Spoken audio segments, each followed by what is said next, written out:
Hey y'all, it's great to see you here. We're in week 2 of our 15-week course together in Comm 200.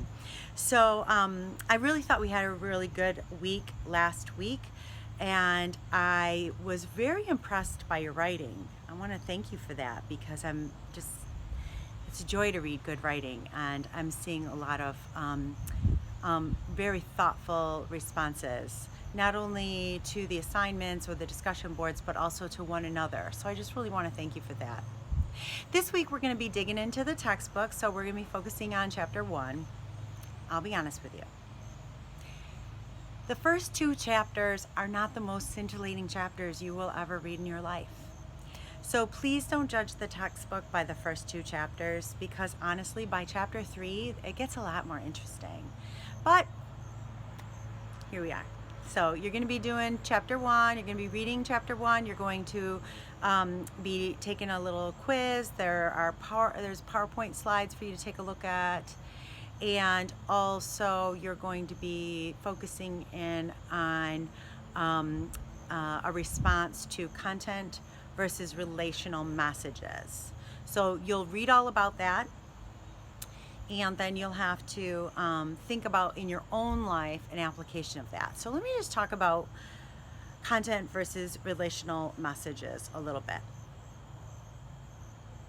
A lot of times people are like, well, I just said a very simple thing. Content has to do with the actual thing that you say, the text of what you say. But relational messages is what makes it get interpreted perhaps really well or really poorly. So for instance, if I say to you, well, I wouldn't say this, but let's say someone says to you, can you take out the garbage?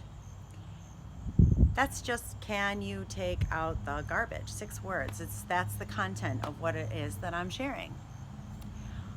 But there are some aspects that come into play with that, dependent on our relationship. So if I say to you, can you take out the garbage, and I'm your roommate, it might be like, what do you mean? Why can't you take out the garbage? That's the relational contract. Or if it's like a parent saying, can you take out the garbage? Maybe it's just like something that you were supposed to do and you didn't do. Of course, there are other aspects like tone and things like that, but I'm looking specifically to the content versus relational thing. Sometimes people respond with, defensiveness and so on. It's like, what's the problem? I just asked you to take out the garbage. But depending on the relational contract that we have between us, it can really make things a little tricky. Or it could be really good, like, hey, can you take out the garbage? And I might say, yeah, sure, because maybe I'm your significant other.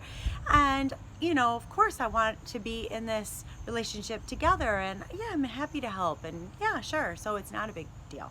So one of the things I'm going to have you do is respond with when maybe that relational contract has been violated, or maybe when it's been a little misinterpreted, when one thing was meant but another thing was perceived. So that's how we're going to kind of end this week. After you read the chapter, take a quiz, also answer a question at the end of the chapter, and then also think a little bit about content versus relational messages. So if you have any questions, you know how to contact me through email or my phone number, or texting and so on. And I'll respond just as soon as I can.